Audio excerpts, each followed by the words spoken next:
Hi guys, Michelle here.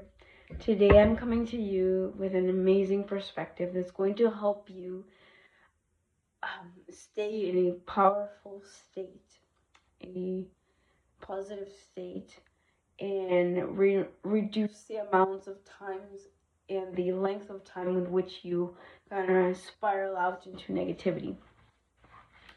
And this perspective comes from two sources as well as my own interpretation of it. And it's from Abraham Hicks and David Bayer. And it is this: you have your own guidance system within you that tells you what's true about you and what's not true about you. And that guidance system is your emotions.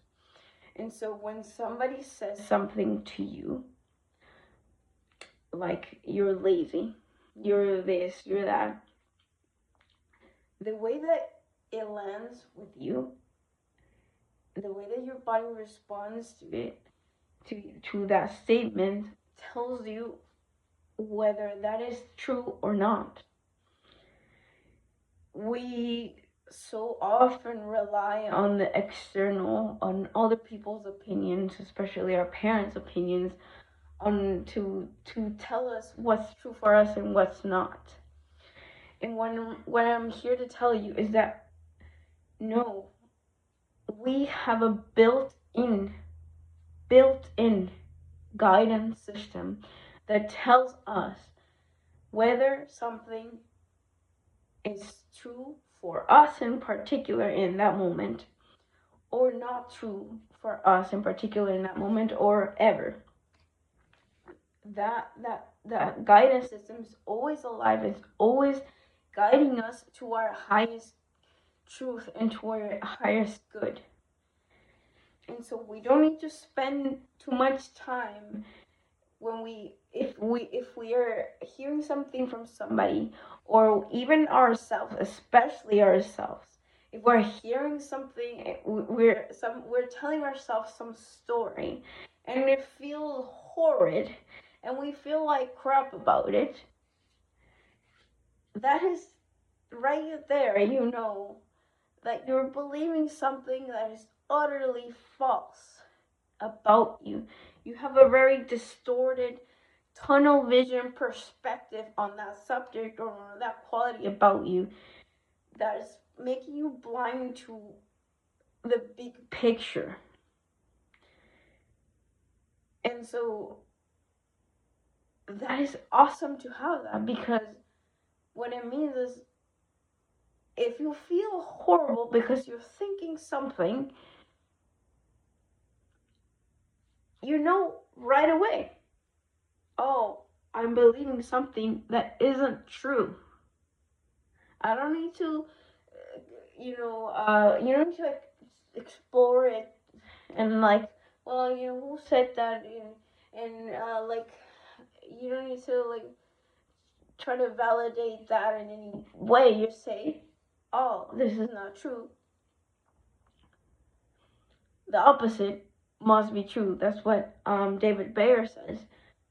If you're believing something terrible about you,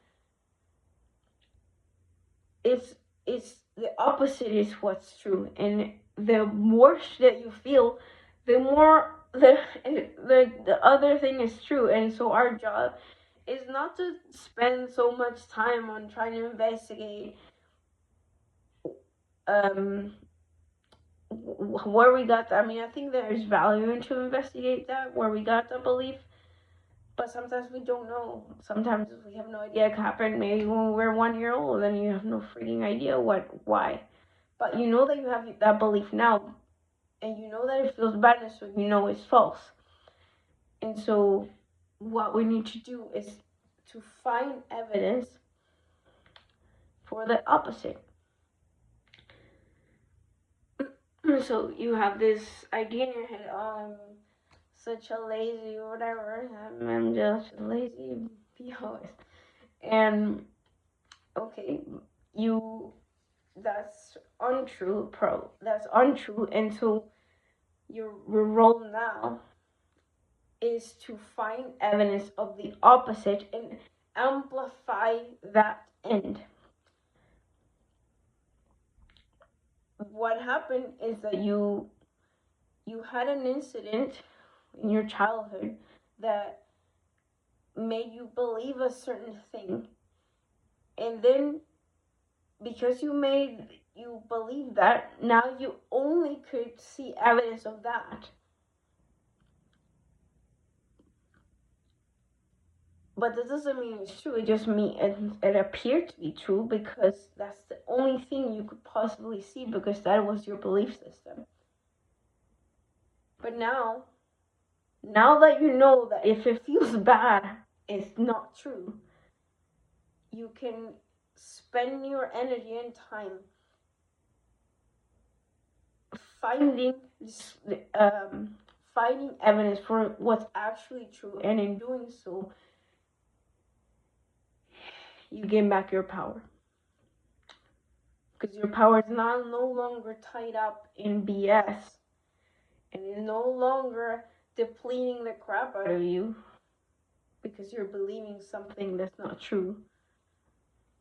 Now you can gain back all of that energy from that, all that energy that was stuck there, and now you retrieve it. So that was the thing for today. I hope it was helpful for you, and I hope you have a great night.